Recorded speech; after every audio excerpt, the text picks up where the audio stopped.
Stanno bene e torneranno presto a casa i tre gemellini nati qualche giorno fa al Policlinico di Messina. Due maschietti di 1,3 kg e 1,840 kg e una femminuccia di 1,120 kg. La mamma, 31 anni, è stata seguita dai professionisti dell'unità operativa complessa di ginecologia e ostetricia, diretta dal professore Stefano Cianci. Il parto, un cesareo programmato alla 33esima settimana, si inserisce in un anno particolarmente positivo per l'azienda ospedaliera universitaria, che registra un trend di crescita delle nascite, 16 parti in più rispetto allo stesso periodo del 2024. La gestione di un parto trigemellare a 33 settimane, sottolinea il professore Cianci, richiede elevata preparazione, coordinamento multidisciplinare e tempistica clinica. Il risultato ottenuto conferma l'eccellenza e la sicurezza dell'assistenza materno-infantile del nostro policlinico. La collaborazione tra ostetricia, anestesia, neonatologia e terapia intensiva neonatale è il vero punto di forza del nostro lavoro.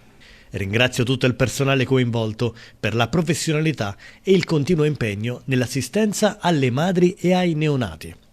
Anche la professoressa Eloisa Gitto conferma l'andamento positivo del decorso dei piccoli. Sono stati sottoposti a monitoraggio continuo dei parametri vitali e a controlli specifici per garantire un corretto adattamento alla vita extrauterina. 2 di loro hanno ricevuto un supporto respiratorio non invasivo. Dopo la dimissione saranno seguite nei nostri ambulatori. Soddisfazione anche da parte del direttore generale Giorgio Giulio Santonocito.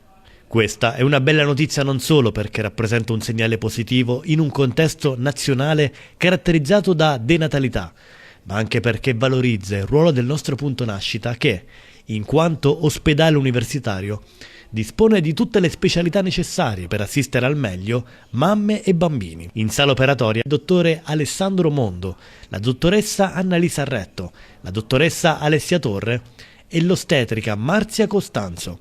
Fondamentale il supporto dell'anestesista dottore Francesco Poliatti. Subito dopo la nascita i bimbi sono stati presi in carico dai professionisti dell'unità operativa complessa di patologia neonatale e TIN, diretta dalla professoressa Gitto.